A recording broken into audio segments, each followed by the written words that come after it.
बुजुर्गों से सुनते आए हैं कि जोड़े आसमानों पर बनते हैं। तजस्सुस था मगर दूर हो गया। तजस्सुस ने जब हकीकत का रूप धारा तो मेरी आंखें खली की खली रह गईं। वाकई हुक्म रबी के हम सब ताबे हैं।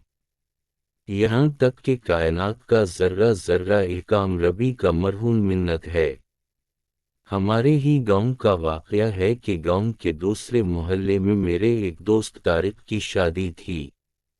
मैं भी मदऊ था। रस्म महनदी में हर तरह का हला गिला हुआ, ढोल बजे, खूब नाच गाना हुआ। तकरीब की रौनक को दोबाला करने के लिए कभी कभार फायरिंग का तड़का भी लगाया जाता रहा। अजीज वाक़ारिब के अलावा काफ़ी तादाद में दोस्त अहबाब भी शादी में शिरकत की गर्ज से तशरीफ़ फरमा थे। रात तकरीबन 2 बजे तकरीब इख्तिताम पजीर हुई।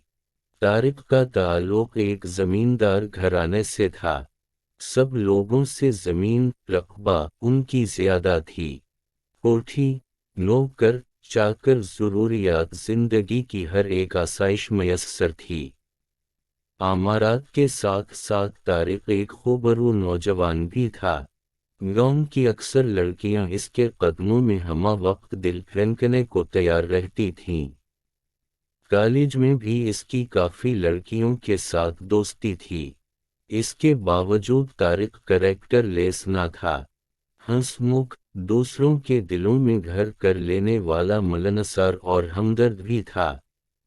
गांव में वो बल्ला तफरीक हर किसी के काम आता, दिख दर्द में शरीक होता। महनदी की रस्म से फारिग होने के बाद जिसको जहां जगह मिली लेट गया। मैं तो अपने घर लौट आया। सुबह मुझे मेरे एक दोस्त नोमान ने उठाया और बताया, सारे गांव में छान मारा, तारिक का कहीं पता नहीं चला, वो घर से गायब है। सारे अजीज वाक़ारिब और मेहमान परेशान हैं। बारात जाने का टाइम हो रहा है। कारें और बसें हारन बजा बजा कर अपनी आमद की खबर दे रही हैं। बीनड वाले भी पहुंच चुके हैं, मगर तारिक की अचानक गुमशुदगी ने सबके अरमानों पर ओस डाल दी है।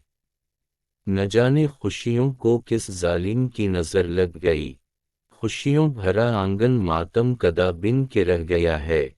दोपहर होने को थी। बरादरी के बूढ़ों ने फैसला किया कि तारिक के छोटे भाई अरशद को तैयार करो। सांप भी मर जाएगा और लाठी भी सलामत रहेगी।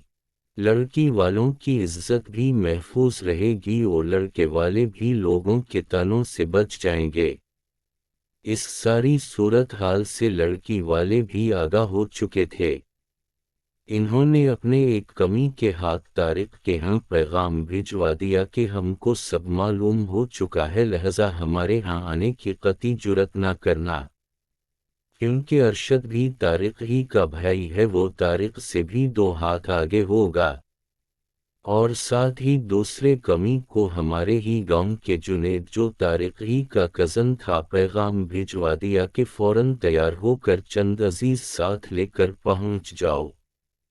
ज्यादातर दर्द करने की भी जरूरत नहीं, क्योंकि हमने सब इंतजाम कर रखा है। जुनेद की तो जैसे लॉटरी निकल आई। खुशी से फूले नहीं समा रहा था। चंद दिन पहले से मातम कन जुनेद की तो अब्बा खिल रही थीं। जब मुझे उस वाकया का इल्म हुआ तो मैं सुनकर हैरान व परेशान हो गया और बेइख्तियार पुकार उठा, वाह मौला तेरे रंग तेरियां तो ही जाने। जुनेद तारिक का कज़न था, मगर किसी भी तौर वो तारिक का हम पल्ला नहीं था। यही वजह थी कि साइमा के घर वालों ने जुनेद पर तारिक को तरजीह दी थी।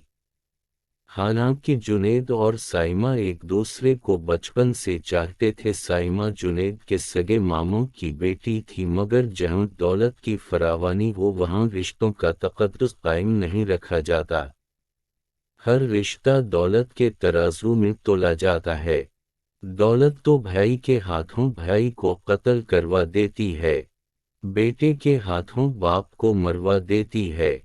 زمیندار تو ویسے بھی 1 انچ زمین کی خاطر خاندان کے خاندان تباہ کر دیتے ہیں، مگر زمین کا ٹکڑا کے قتل کروانے کے بعد بھی مدعی اور مدلی کا منہ چڑھا رہا ہوتا ہے۔ جنید تیار ہوا، اپنی بچپن کی محبت کو پانے کے لیے ماموں کے ہاں پہنچ گیا۔ اس طرح دو بچھڑنے والے آپس میں مل گئے۔ اس واقعہ کو کافی عرصہ بیت چکا ہے، مگر آج جب بھی ہمارے گاؤں میں شہنائی کی آواز میرے کانوں سے ٹکراتی ہے تو مجھے فوراً طارق والا واقعہ یاد آ جاتا ہے۔ جنید اور سائمہ کی شادی کے 2 سال بعد طارق دبئی سے لوٹا ہر ایک اس سے روپوش ہونے کے متعلق پوچھنے کی کوشش کرنے لگا، مگر اس نے کسی کو بھی سچی بات نہ بتائی۔ ایک شام میری اور طارق کی ملاقات کھیتوں میں ہوئی، کیونکہ ہم دونوں کی زمین ساتھ ساتھ تھی۔ میں نے اسے اپنے ڈیرے پر بیٹھا لی اور پوچھا، طارق، تم نے سب کی عزت خاک میں کیوں ملا دی؟ خوشیوں بھرے گہوارے کو خود اپنے ہی ہاتھوں سے آگ لگا گئے۔ کون سی ایسی مجبوری تھی جس کی وجہ سے تجھے ایسا کرنا پڑا؟ طارق کہنے لگا، حیدر بھائی، ساری زندگی آگ میں جلنے سے بہتر تھا کہ چند دن کے لیے برا بن جاتا، اور وہ میں بن گیا۔ میں ضمیر کا قیدی بن کر جینے سے موت کو ترجیح دیتا۔ ایسا کرنے سے میرے ضمیر پر جو بوجھ تھا اب میں اس سے آزاد ہوں۔ الحمدللہ، اب میرے ضمیر پر کوئی بوجھ نہیں۔ اگر میں اس رات گھر سے نہ بھاگتا اور سائمہ کو بیاہ کر لے آتا، لوگوں کی نظر میں وہ میری بیوی بن جاتی، مگر جب اس کا دل ہی مجھے قبول نہ کرتا تو میں اس زندہ لاش کا کیا کرتا؟ حیدر بھائی، شادی کا مقصد تو یہ ہوتا ہے کہ زبان سے اقرار اور دل سے تصدیق۔ ہمارے معاشرے میں زبردستی یہ سب کچھ کروایا جاتا ہے۔ میں ایسی سختی کے خلاف ہوں۔ میرے علم میں تھا کہ سائمہ اور جنید بچپن سے ایک دوسرے کو چاہتے ہیں، اور ان کی محبت کے اس پاک رشتے کو میری دولت سے تولا جا رہا ہے، اور جنید کو اس لیے ٹھکرایا جا رہا ہے کہ وہ ہمارے ہم پلہ نہیں۔ حالانکہ سائمہ کے والد جنید کے سگے ماموں ہیں۔ مجھے یہ سب اچھا نہیں لگا۔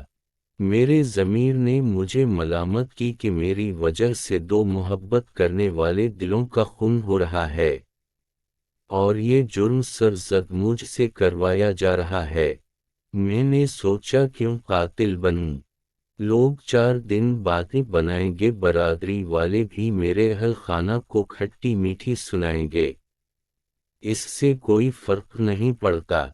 میرے ایسا کرنے سے اگر دو دلوں کا ملاپ ہو جاتا ہے تو مجھے خوشی ہوگی، ویسے بھی حیدر بھائی جوڑے تو آسمانوں پر بنتے ہیں، اللہ سائیں جو کرتا ہے بہتر کرتا ہے۔ جنید اور سائمہ ہنسی خوشی زندگی بسر کر رہے ہیں، ان کے آنگن میں اب 2 نئے سے پھول بھی کھل چکے ہیں۔ خدا ان کو سلامت رکھے، ہمارے لیے بھی تو اس خالق و مالک نے کوئی ڈھونڈ کے رکھی ہی ہوگی۔